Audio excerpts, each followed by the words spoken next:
Hello, मैं विनायक मिश्रा आपका स्वागत करता हूं यूट्यूब चैनल पर। जैसा कि हम लोग प्रॉफिट एंड लॉस पढ़ रहे थे और बहुत सारे क्वेश्चंस हम लोग देख चुके थे और आज हम लोग एक नए कॉन्सेप्ट की बात करने जा रहे हैं। देखिए वो कॉन्सेप्ट क्या है। पहले तो मैं आप लोगों को एक चीज़ समझाना चाहूँगा।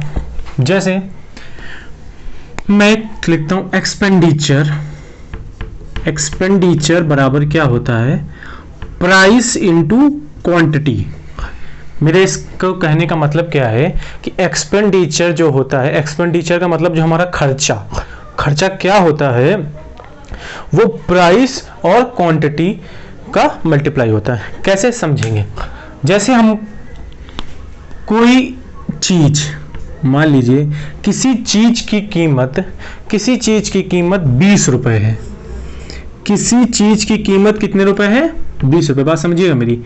किसी चीज की कीमत अगर 20 रुपए है और एक वस्तु की कीमत 20 रुपए है और अगर हम 10 वस्तु लाएं, अगर हम कितनी वस्तु लाएं? 10 वस्तु लाएं तो टोटल आप बताइए कितनी कीमत हो गई जाके? 200 रुपए। Got my point? किसी चीज की कीमत 20 रुपए है, अगर हम 10 वस्तु लाएं तो टोटल वस्तु कितनी हो गई? टोटल रुपए कितने हो गए? 200 रुपए। 20 रुपए की वस्तु, 10 वस्तु लाए और टोटल हमारा 200 हो गया। और अगर हम एक बात इधर और देख लें, आप 200 और किस किस तरीके से ला सकते। जैसे हमने इसमें कुछ चेंजेस कर दिए, उसकी कीमत को कम कर दें या उसकी कीमत को बढ़ा दें, उसकी कीमत को कम कर दें या बढ़ा दें। देखिए अगर हमने उसकी कीमत को बढ़ा दिया, अगर उसकी कीमत को 25 रुपए कर दिया, हमें 200 का ही सामान लाना है, हमें 200 का ही सामान लाना है, तो आप बताइए अब कितनी वस्तुएं आ पाएंगी? 8 वस्तुएं। Got my point? कि पहले हमें सामान जो है वो 200 का ही लाना है। सामान कितने का लाना है? 200 का। अगर किसी वस्तु, एक वस्तु की कीमत 20 रुपए थी, अगर हम 10 वस्तु लाएं तो टोटल कितने की हो गई? 200 की। अगर उसकी कीमत बढ़ गई, कीमत क्या हो गई? बढ़ गई और 25 रुपए हो गई, तब 200 रुपए में हमें कितनी वस्तुएं मिलेंगी? 8, क्योंकि 25 अठे 200। आप समझिएगा मेरी बात, मैं समझाना क्या चाह रहा हूं। अगर आप इनके प्राइस का रेशियो देखो, तो अगर प्राइस का रेशियो देखोगे तो ये क्या है? 5 चक्कू 20 और 5 25। मतलब प्राइस का रेशियो कितना है? 4:5। क्वांटिटी का रेशियो देखो, 2 चक्कू 8, 2 पंचे 10। तो क्वांटिटी का रेशियो कितना हो गया? 5:4। तो आपको कुछ ऐसा देखने को नहीं मिल रहा है कि इनके रेशियो उल्टे हुए। प्राइस का रेशियो 4:5 मतलब 4:5 था और क्वांटिटी का रेशियो 5 कितना हो गया? 4। अगर हमारा खर्चा बराबर है, अगर हमारा एक्सपेंडिचर बराबर है, तो जो प्राइस का रेशियो होता है उसका उल्टा हमारा क्वांटिटी का रेशियो होता है। मैं यही समझाने जा रहा हूं। चाहे प्राइस बढ़ जाए या प्राइस घट जाए, अगर एक्सपेंडिचर हमारा इक्वल है तो जो प्राइस का रेशियो होगा वही हमारा क्वांटिटी का रेशियो होगा। ठीक है, इतनी बात समझ लीजिए। इसी पे आज हम सवाल चलते हैं, देखते हैं। देखिएगा, जैसे मैं एक अच्छा सवाल लिखता हूं, बहुत ही अच्छा सवाल है। रबड़ की कीमतों में 25% की कमी, 25% की कमी के बाद, 25% की कमी के बाद एक व्यक्ति 1 रुपए में 2 रबड़ अधिक खरीद पाता है। 2 रबड़ अधिक खरीद पाता है। ओके, तो अब 1 रुपए में कितनी रबड़ मिलेंगी? 1 रुपए में कितनी रबड़ मिलेंगी? ठीक है, बात समझ आ गई? अब देखो, बहुत अच्छे से समझेंगे, बहुत ही अच्छा तरीका बताएंगे और इस टाइप के सवालों को लगाने का मैंने खुद का तरीका जो है वो निकाला है। आप देखेंगे कि 1 सेकंड में हम उस तरीके से, मेरे तरीके से इस सवाल का आंसर निकाल सकते हैं। पहले मैं आपको बताऊंगा इसको लगाएंगे कैसे, फिर मेरा तरीका आएगा। देखिए, अब उसने क्या बोला है? रबड़ की कीमतों में 25% की कमी हो गई। 25% का मतलब है रबड़ की कीमत कितनी बची है? सिर्फ 75%। परसेंट नीचे 0 बढ़ा दो, मतलब ये कितना हो गया? 3/25। 4। ये प्राइस की बात चल रही है। रबड़ की कीमतों में 25% की कमी।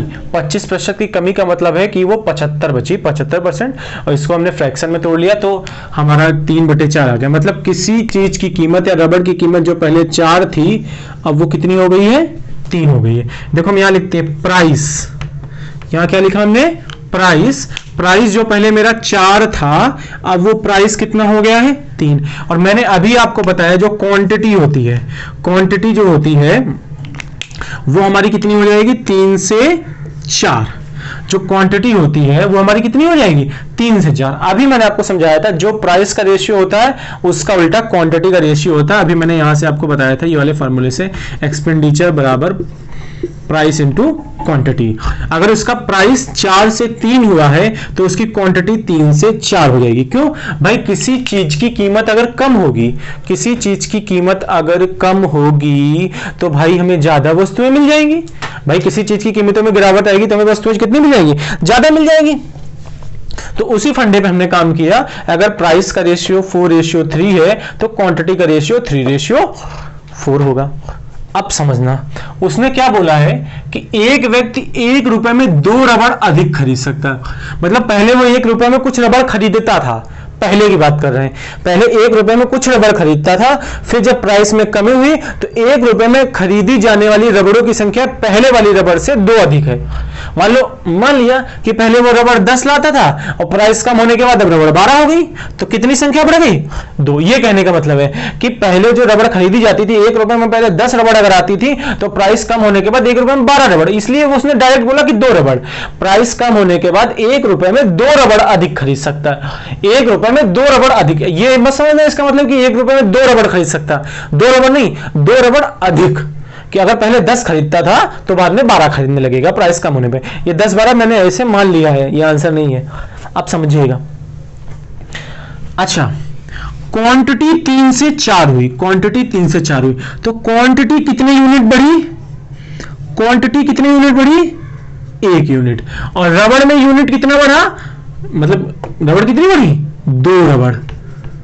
रबड़ कितनी बड़ी हमारी, 2 रबड़।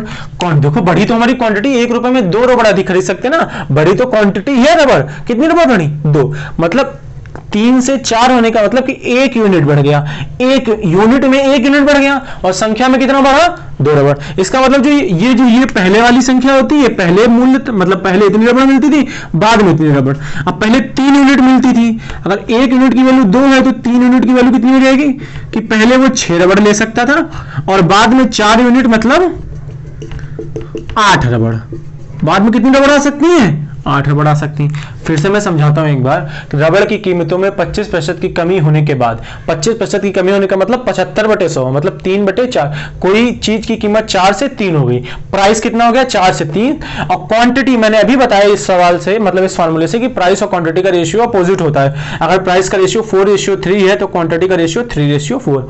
तो क्वांटिटी में देखिए 3 से 4 हो गया, मतलब 1 यूनिट बढ़ गया, 1 यूनिट बढ़ गया। उधर कितना बढ़ा, 2 रबड़ बढ़ी है, ठीक है। तो 1 यूनिट की वैल्यू का 2 रबड़ है तो 3 यूनिट की वैल्यू 6 रबड़ और 4 यूनिट की वैल्यू 8 रबड़। तो उसने पूछा है अब 1 रुपए में, मतलब अब का मतलब है कीमत कम होने के बाद। तो कीमत कम होने के बाद कितनी मिल रही है, 8, मतलब 4 यूनिट, मतलब 8 रबड़ मिलेंगी। और पूछ लेता है कीमत कम होने से पहले, तो कीमत कम होने से पहले कितनी मिल रही है, 6 रबड़। ये तो एक तरीका हो गया। और जो एक मेरा तरीका है, कोई तरीका नहीं, बस थोड़ा मैंने शॉर्ट कर दिया उसको, और कुछ भी नहीं है। देखिए बस आपको एक कुछ नहीं करना, कभी भी इस टाइप का सवाल है, कभी भी इस टाइप का सवाल है, बस आपको क्या करना है देखिएगा। जैसे उसने 1 रुपए में 2 रबड़ खरीदी, 1 रुपए में 2 रबड़ अधिक खरीदी, तो ऊपर लिखना 1 रुपए, ऊपर मतलब रुपए रहेंगे, ऊपर क्या रहेंगे, रुपए, और नीचे रहेगी क्वांटिटी। ऊपर रहेंगे रुपए और नीचे रहेगी क्वांटिटी, ठीक है। अब क्या करना है समझना, ये देखो एक वस्तु की वैल्यू आती है, मतलब एक वस्तु के रुपए आते हैं कि एक वस्तु कितने रुपए में खरीदी जा सकती है, ठीक है। कोई भी चीज हो, एक वस्तु के क्या आते हैं, रुपए आते हैं। तो यहां पे हमें क्या लिखना, ऊपर रुपए लिखना है, ऊपर रुपए लिखना है, नीचे क्या लिखना, संख्या लिखनी है, ठीक है। अब देखो क्या करना है, सिंपल सा वे, ये तरीका तभी कारगर होता है, जैसे अगर ये 75/100 है तो इसकी फ्रैक्शन 3/4 है। जब इनकी फ्रैक्शन का डिफरेंस 1 हो, जब इन दोनों की फ्रैक्शन का डिफरेंस 1 हो तो ही ये तरीका काम करता है। अच्छा अब देखो, मैं कुछ चीजें लिखता हूं, आपको समझना पड़ेगा। हम इसको लिखते हैं पहले और इसको लिखते हैं बाद, इसको लिखते हैं पहले, इसको लिखते हैं बाद। अच्छा इसका मतलब क्या है? ऊपर हमने पहले लिख दिया, नीचे बाद लिख दिया। अगर हमें पहले की कीमत पूछी जाए तो हम ऊपर वाली वैल्यू यूज करेंगे, और अगर हमें बाद की कीमत पूछी जाए तो नीचे वाली वैल्यू यूज करेंगे। अच्छा ठीक है, अब इसने पूछा अब 1 रुपए में कितनी डबल ला सकते हैं, मतलब बाद की कीमत पूछी गई। किसकी कीमत पूछी गई? बाद की। तो ये जो है बस इसको नीचे रख दो 4। तो अब 1 रुपए में कितनी रबड़ आ सकती है? 8 रबड़। देखिए कितना सरल तरीका हो गया, हमने इतना करके 8 रबड़ निकाला, 8 रबड़। अगर इसमें पहले की कीमत पूछा होता तो पहले की यहां पे 3 रख देते। तो अब 1 रुपए में कितनी रबड़ आ सकती है? 6 रबड़। देखो मैं फिर से समझाता हूं, एक बार आप समझिएगा। यहां पे आपको ऊपर लिखना है रुपए और नीचे लिखना है आपको वैल्यू। 1 रुपए में 2 रबड़, ये लिख देना है बस, यही से आपका आंसर आ जाएगा। 1 रुपए में 2 रबड़। ये फ्रैक्शन को तोड़ लेना है, मतलब ये परसेंटेज को फ्रैक्शन में तोड़ना है, बट देखना इनका डिफरेंस 1 आना चाहिए। 1 नहीं काम करता है, और बाकी के लिए तो बता ही दिया है मैंने आपको। और अधिकतर 99% सवालों में इनके फ्रैक्शन का डिफरेंस 1 होता है। तो अगर पहले वाली कीमत बताना है उसको तो इस 3 की यहां से मल्टीप्लाई कर, नीचे मल्टीप्लाई नीचे करनी है, तो 1 रुपए में 6 आ जाएंगी। और बाद की पता लगाना है तो 4 से मल्टीप्लाई कर दो, तो 1 रुपए में कितनी आ जाएंगी? 8। पहले देखो 6 रबड़ आती थी, अब 8 रबड़ आती थी।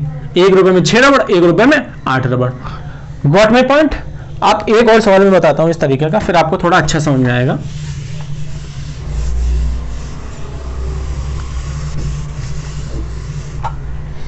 देखिए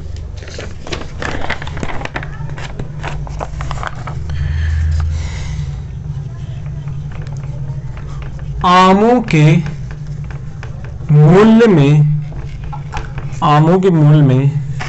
20% वृद्धि हो जाने 20% वृद्धि हो जाने के कारण 20% वृद्धि हो जाने के कारण एक व्यक्ति 40 रुपए में 40 रुपए में 4 आम कम खरीद पाता है। 4 आम कम खरीद पाता है, तो वृद्धि के पूर्व 15 आमों का मूल्य, वृद्धि के पूर्व 15 आमों का मूल्य पता लगाना है। देखिएगा 20% की वृद्धि हुई है, मतलब 20% की वृद्धि का मतलब 120/100, 20 छंगा 120, 20 पंचे 100। मतलब पहले प्राइस 5 था, अब 6 हो गया। पहले प्राइस हमारा कितना था? 5, अब प्राइस कितना हो गया? 6। तो क्वांटिटी आप बताइए, हमने अभी बताया जो प्राइस और क्वांटिटी का रेशियो होता है अपोजिट होता है, तो क्वांटिटी हमारी कितनी हो जाएगी? 6 और 5। ये तो बात इतनी हो गई कि आमों के मूल्य में 20% वृद्धि हो जाने से 20% वृद्धि मतलब 120/100। पहले मूल्य 5 था, अब 6 हो गया। पहले मूल्य 5 था, अब 6 हो गया। क्वांटिटी अपोजिट होती है, तो क्वांटिटी 6, इधर 5। कारण एक व्यक्ति 40 रुपए में 4 आम कम खरीद पाता है। मतलब 40 रुपए में पहले कितने भी आम खरीदता था, लेकिन वृद्धि हो 4 आम अधिक वह कम खरीद पाता है। कि पहले क्या था कि 40 रुपए में कुछ भी आम खरीदता था, बट जब उसके मूल्य में वृद्धि हो गई, जब मूल्य में वृद्धि हो गई तो कम आम खरीद पाएगा ना। कितने कम आम खरीद पा रहा है? 4 आम कम खरीद पा रहा। अच्छा समझिएगा, इधर देखिए तो क्वांटिटी 6 से 5 हो गई, मतलब 1 यूनिट की कमी आई। कितने यूनिट की कमी आई? 1 यूनिट की। अगर हम रेशियो में देखें तो क्वांटिटी में कितने यूनिट की कमी आई? 1 यूनिट की। 6 से 5 यूनिट। और हमें पता है कि कितने आम कम है? कितने आम कम है? 4 आम। कितने आम कम है? 4 आम। ठीक है, कितने आम कम है? 4 आम। तो पहले अगर आमों की संख्या देख लें तो 6 यूनिट बराबर कितना आ जाएगा? 24 आम। और 5 यूनिट बराबर कितना आ जाएगा? 20 आम। लेकिन आपसे सवाल ये नहीं पूछा है अभी तक। देखो मैंने क्या निकाल दिया। अगर इस सवाल में पूछा होता कि पहले कितने आम खरीद पाता था, हम लिख देते 24 आम, और बाद में कितने आम खरीद पाता तो हम लिख देते 20 आम। कितने आम लिख देते? 20 आम लिख देते। लेकिन उसने ये तो पूछा ही नहीं है।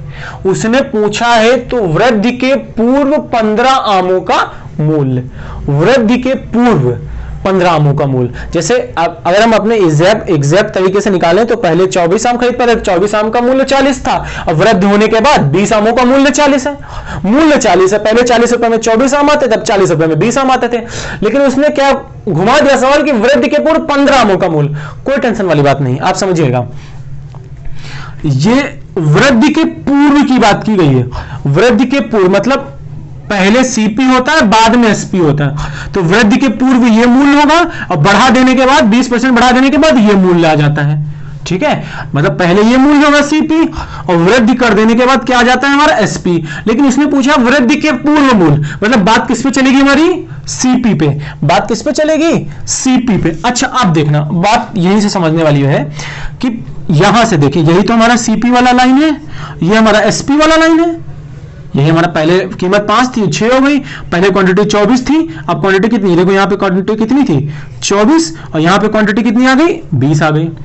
ठीक है, ये सीपी वाली लाइन, ये एसपी वाली लाइन। अब समझना, ये पहले हमें 24 आम खरीदते थे, कितने आम खरीदते थे, मतलब 24 आम थे, 24 मैंगो का जो सीपी था। ठीक है, हम डायरेक्ट लिख लेते इसको, तो जो 24 का सीपी था, 24 आमों का जो मूल्य था वो तो 40 ही था, मूल्य में कोई परिवर्तन नहीं आया, मूल्य में कोई भी परिवर्तन नहीं आया। अगर हम एसपी की बात करते तो हम लिखते 20 आमों का एसपी भी 40 था, मूल्य 40 है, बस आमों की संख्या में कमी और बढ़ोतरी हो रही है। तो यहां पे 24 आमों का ये सीपी वाली लाइन है, तो 24 आमों का सीपी हमने 40। हमने सीपी ही क्यों लिया, क्योंकि उसने पूछा वृद्धि के पूर्व 15 आमों, मतलब वृद्धि के पूर्व की कीमत निकालनी है। तो अगर यहाँ पे हम एक मैंगो की सीपी निकाल लें तो 40 बटा कितना आ जाएगा 24। उसने कितने मैंगो की सीपी पूछी है, 15 मैंगो की सीपी पूछी है, तो 40 बटा 24 इंटू 15। अब काट लो, 4 दशावन और 4 छंग 24, ये 2 से कटे 2 3 6, 2 पंचे 10 और 5 15। तो हमारा पता चल गया कि 15 आमों की कीमत कितनी है 25 रुपए। देखो इतना बड़ा करना पड़ा, मेरे तरीके से तुरंत आ जाएगा, चुटकी बजाते आंसर आ जाएगा। देखना, मैं इसको एक बार फिर से रिपीट करता हूं, फिर मैं अपना तरीका बताता हूं। उसने बोला कि आमों के मूल्य में 20% वृद्धि हो जाने से, 20% वृद्धि का मतलब 120 बटे 100, 6 बटे 5। किसी वस्तु की कीमत 5 से 6 हो गई, प्राइस 5 से 6 हो गया, तो क्वांटिटी उसकी पलट जाती 6 से 5 हो जाएगी। तो क्वांटिटी पहले 6 थी, अब 5 हो गई, मतलब 1 यूनिट की कमी, और उसमें कितनी कमी आ गई 4 आम की। तो 1 यूनिट बराबर 4 आम है, और 6 यूनिट अगर पहले के आमों की संख्या निकालने तो 6 चौक 24, बाद की निकालने तो 5 चौक 20। मतलब अगर यहीं तक सवाल सीमित होता कि पहले आम कितने मिलते थे 24, बाद में आम कितने मिलते 20, लेकिन उसने सवाल को बढ़ाया आगे कि वृद्धि के पूर्व 15 आमों का मूल्य। वृद्धि के पूर्व मतलब वृद्धि के पूर्व, देखो मैं आपको बताया ये अगर सीपी है और ये एसपी है, तो वृद्धि के पूर्व सीपी मूल्य होगा, वृद्धि के बाद क्या हो जाएगा एसपी, मतलब बात हमको सीपी की करनी है। तो पहले हमें कितने आम मिलते थे 24, पहले कितने आम मिलते थे 24, कितने रुपए के 40 ही रुपए के। तो 24 आमों की सीपी 40 रुपए, एक आमों का सीपी 40 बटे 24, और 15 आमों का पूछा है तो 15 से मल्टीप्लाई करा के हमने इसको सॉल्व कर लिया, 25 रुपए आ गया। अच्छा अब देखना मेरा तरीका कितना आसान। हमने आपको क्या बताया, अभी मैंने आपको क्या बताया, पहले तो मैंने आपको ये बताया कि ये इसको पहले लिख लो, इसको क्या लिख लो बाद लिख लो। अब मैंने आपको क्या बताया कि यहां आपको ऊपर रुपए लिखने, ऊपर क्या लिखने रुपए, वो रुपए कितने हमारे 40, और नीचे क्या लिखने क्वांटिटी। ये जो हमने बताया था ये एक चीज की, एक वस्तु की कीमत आती है, मतलब यहां पे क्या आएगा एक आम की कीमत आएगी। कितने आम की कीमत आएगी, एक आम की कीमत आएगी। तो हमने पहले क्या बताया, ऊपर आप वैल्यू लिख लो, रुपए लिख लो, और नीचे क्या लिख लो वस्तुओं की संख्या, क्योंकि टोटल रुपए में से वस्तुओं की संख्या को भाग करेंगे तभी तो हमें एक की पता चल पाएगी, तभी तो हमें एक की पता चल पाएगी। तो ऊपर रुपए लिखना है और नीचे क्या लिखना क्वांटिटी।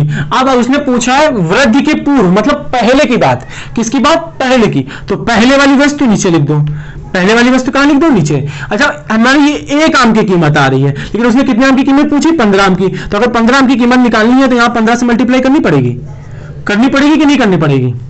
हल कर लीजिए 10, ठीक है। आप इसको काटें तो 2 3 6, 2 पंचे 10, 3 5 15, कितना आंसर आ गया आपका 25। कितना आंसर आ गया आपका 25। देखो देखा कितनी आसान तरीके से आ गया।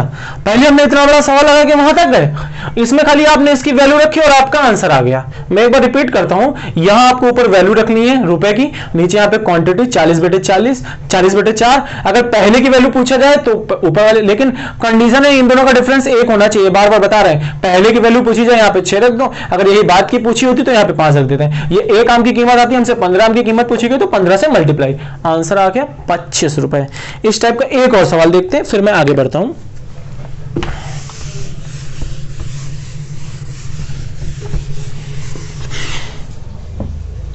Where is my black marker?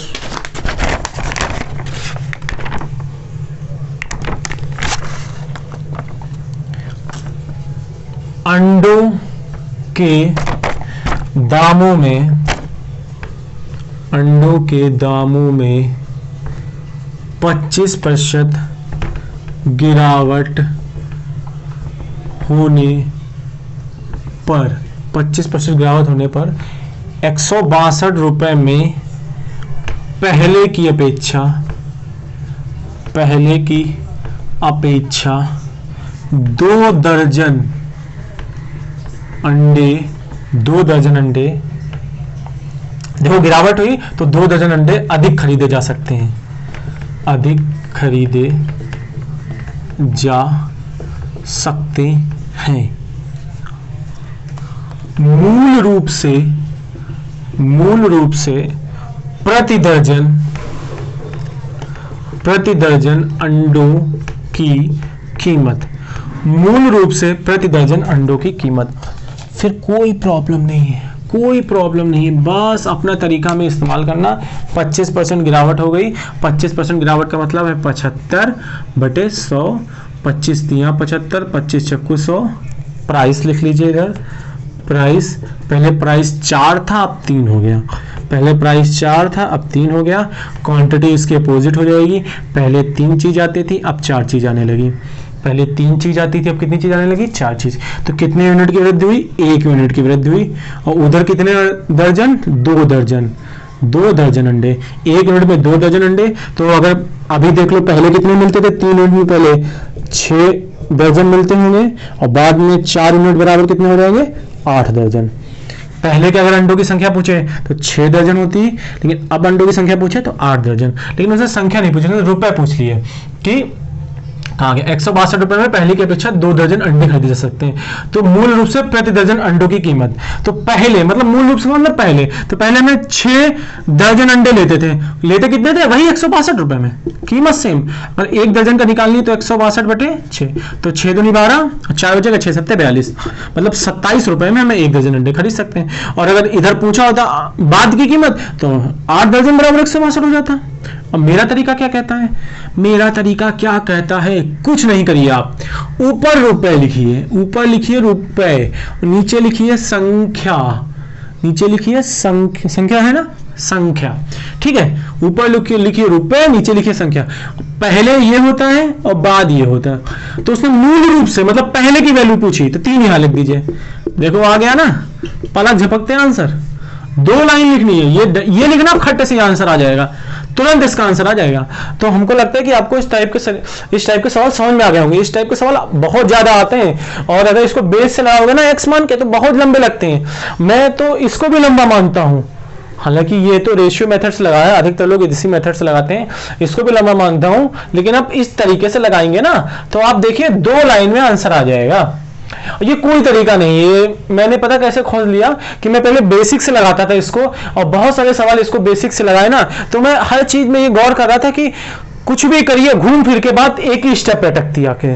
आप कितना बड़ा सवाल लगा के ले आइए, घूम फिर के बाद इसी स्टेप पे अटकती आके, तो क्यों ना डायरेक्ट यही स्टेप लिख के आंसर लिया जाए, क्यों एक्स एक्स माने। पहले मैं इसको बेसिक से लगाता था, फिर रेशियो मेथड सीखा, फिर मुझे ये समझ में आ गया। तो आप देखेंगे सबसे सरल तरीका इसका यही होता है, ठीक है। अगर ये तरीका अच्छा लगा हो तो वीडियो को शेयर जरूर करिएगा और लाइक कमेंट एंड सब्सक्राइब। देखो शेयर करेंगे ना तो आप भी सीख रहे हैं ना, तो आपके साथ साथ जो और बच्चे होंगे वो भी सीखेंगे। ओके, अब इस टाइप के सवाल खत्म होते हैं। मैं 1-2 सवाल आपको और बताता हूं, क्योंकि मैंने बताया ना कि प्रॉफिट एंड लॉस जो बहुत बड़ा चैप्टर है, इसमें बहुत सारे टाइप है। अभी मेरे पास बहुत टफ सवाल है, तो मैं पहले थोड़े बहुत सवाल खत्म कर देता हूं, फिर अच्छे सीरीज पे आते हैं।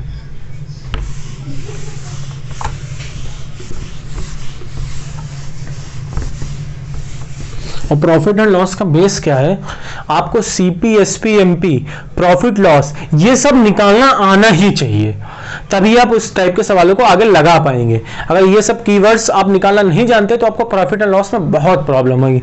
अब मैं एक बहुत नॉर्मल सवाल लेता हूं, आप देखेंगे बहुत ही बेकार सा सवाल, भद्दा सा। राम 5,000 रुपए के अंकित मूल्य वाले टेप रिकॉर्डर, अंकित मूल्य वाले टेप रिकॉर्डर पर 15% की छूट देता है यदि उसे 250 रुपए का लाभ होता है, यदि उसे 250 रुपए का लाभ होता है तो क्रय मूल्य। देखो मैंने बहुत ही बेसिक सवाल लिया, लेकिन इसको लेने का मेरा एक उद्देश्य था, मुझे आपको एक चीज बतानी थी, वो बताने जा रहा हूं मैं। बाकी ये सवाल तो बहुत सरल है। देखिएगा मैं पहले इसको नॉर्मल से लगाता हूँ। वो बोल रहा है किसी वस्तु का जो मार्क्ड प्राइस है, वो 5,000 रुपए है। मार्क्ड प्राइस वो क्या है, 5,000 रुपए है। फिर कह रहा है उस टेप रिकॉर्डर 15% की छूट देता है। कितने परसेंट की छूट देता है, 15% की। तो 15% की छूट कितना हुआ, 5,000 का 15% 750। 5,000 का 15% कितना होता है, 750 होता है। 15% की फ्रैक्शन जो होती है वो 3/20 होती है। 15% की जो फ्रैक्शन होती है वो कितनी होती है, 3/20। आपको याद रखना, अगर 5,000 का 15% निकालना मतलब इसकी फ्रैक्शन को 3/20 कर दीजिए, 0 चला जाएगा और ये देखिए कितना आ जाएगा, 250। 500 का 250 दिया 750, ठीक है। लेकिन अगर ये कर रहे हो ना तो भाई कोई फायदा नहीं है आपके कंपटीशन के मैथ तैयार करने का। आपने देखा 5,000 का 15%, 15×5 75, मतलब 750 रुपए की उसने छूट दे रहा है। तो 750 की छूट दोगे तो कितना आ जाएगा, 4250। हमने आपको याद होगा लास्ट वाली वीडियो में बताया था, एमपी पे छूट देने के बाद हमारा एसपी आता है। एमपी पे छूट देने के बाद हमारा क्या आता है, एसपी आता है। अब वो बोल रहा है कि उसे 250 रुपए का फायदा है। मतलब फायदा क्या होता है, सीपी से एसपी में। तो 250 रुपए का फायदा मतलब इसके पास 250 रुपए ज्यादा है। तो हमारी जो एक्चुअल वैल्यू थी क्रय मूल्य वो कितना था, एक्चुअल वैल्यू उसकी कितनी थी, 4,000 थी। बात समझ में आ गई। उसने यही पूछा उस वस्तु का क्रय मूल्य कितना है, तो उस वस्तु का जो क्रय मूल्य था वो कितना था, 4,000 रुपए। ओके, अब देखो आगे चलते हैं। हम इसमें आपको बताना क्या चाह रहे हैं, मेरी बात समझिएगा।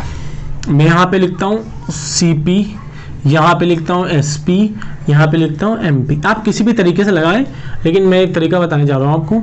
ये एमपी जो है उसका 5,000 है, एमपी उसका कितना है, 5,000 है। एमपी कितना है, 5,000 है। तो एमपी पे 15% की छूट दी। एमपी पे कितने परसेंट की छूट दी, 15% की छूट देने के बाद एसपी आ गया। अच्छा एक बात ये बताइएगा मेरे को, जो ये फायदा है 250 रुपए का जो फायदा है वो 5,000 का कितने परसेंट है, मुझे बताइए। जो प्रॉफिट है वो एमपी का कितने परसेंट है। अगर हम इसका 10% निकालें तो 500 आएगा। किसी का भी 10% निकालना मतलब 10 से भाग। तो अगर 5,000 का 10% निकालें तो कितना आएगा, 500 आएगा। और ये 500 का भी आधा 250 है। इसका मतलब 10% का आधा प्रॉफिट हमारा कितना हो रहा है, 5% का। मेरी बात समझ में आ गई कि हमने कोई चीज का मार्क्ड प्राइस 5,000 था, उस पर 15% छूट देने के बाद एसपी आता है और प्रॉफिट कम कर देता हमारा सीपी आ जाएगा। आपने अभी देखा कि प्रॉफिट कम करने के बाद हमारा सीपी आ गया। और प्रॉफिट था कितना उसका, 250 रुपए। 5,000 का 250 5%। कैसे निकाला, 5,000 का आधा, आधा नहीं, 5,000 का 10% 500, और 500 का आधा 250 होता है, तो 10 का आधा 5%। तो आप देखोगे ना कि सीपी से टोटल एमपी 20% ज्यादा है। सीपी से टोटल एमपी कितने परसेंट ज्यादा है, 20% ज्यादा है। तो अगर ये 20% ज्यादा तो इसको 20% कम कर दो, ये आ जाएगा। तो 5,000 का 20%, 5,000 का 10% 500 होगा, 20% 1,000 हो जाएगा। मतलब इसके पास 1,000 रुपए ज्यादा है। तो हमारा सीपी कितना आ गया, 4,000 आ गया। ये भी नहीं करना आपको, देखो इसमें पेन भी नहीं चलाना। आपने सवाल देखा, अच्छा ये 5,000 के अंकित मूल्य पर 15% की छूट दे रहा है। मन में सोचना हाँ ये एसपी तक 15% आ जाएगा। और जरा इधर का रास्ता हम तो और तय कर लेते हैं कि लाभ कितना था हमारा, 250 रुपए का था। तो आप देखोगे कि भाई 500 इसका 10% होता है और ये इसका आधा है 500 का, इसका मतलब 5% होगा। टोटल 15% और 5% मतलब टोटल 20% ज्यादा है ये सीपी से। तो क्यों ना हम 5,000 पे 20% घटा दें। तो 5,000 का 20% कितना होगा, 1,000। 5,000 पे 1,000 घटा दिया, हमारा कीमत कितनी आ गई, 4,000 आ गई। Got my point. तो इसी तरीके से आपको देखो प्रॉफिट एंड लॉस क्या होता है ना कि वो आप उसके सवाल इतने सरल होते हैं कि आप लगा ही लोगे, क्योंकि हर बच्चे को सीपी, एसपी, एमपी निकालना आता है। मैंने स्टार्टिंग के वीडियो में आपको फार्मूले भी बताए थे, लेकिन आपने देखा होगा मैंने किसी भी फार्मूले का अभी तक यूज नहीं किया। अगर आप फार्मूले देखोगे, वैल्यू रखोगे, आपका आंसर आएगा। लेकिन आपको यही तो नहीं करना है कि आपको बड़ा तरीका नहीं लगाना, आपको कम से कम समय में आपको ज्यादा से ज्यादा सवाल लगाने हैं, क्योंकि आजकल कंपटीशन इतना बढ़ गया है कि अगर आप बेसिक पे बने रहे ना तो सरकारी नौकरी तो भूल ही जाइए। आपको ज्यादा से ज्यादा मेहनत करनी है और ज्यादा से ज्यादा सवाल कम से कम समय में लगाने हैं। तो आज तक की क्लास को मैं यहीं पर सीमित करना चाहूंगा और आने वाली क्लास में और अच्छे अच्छे सवाल आएंगे। अगर आपको मेरा तरीका अच्छा लग रहा हो तो जरूर वीडियो को लाइक, सब्सक्राइब एंड शेयर करिए। साथ ही साथ कमेंट करके जरूर बताइए आपको वीडियो कैसा लग रहा है, कौन सा पार्ट आपको अच्छा लगा, कौन सा तरीका समझ में आया, समझ में आ रहा है कि नहीं आ रहा है। थैंक यू सो मच, मिलते हैं फिर से, बाय बाय।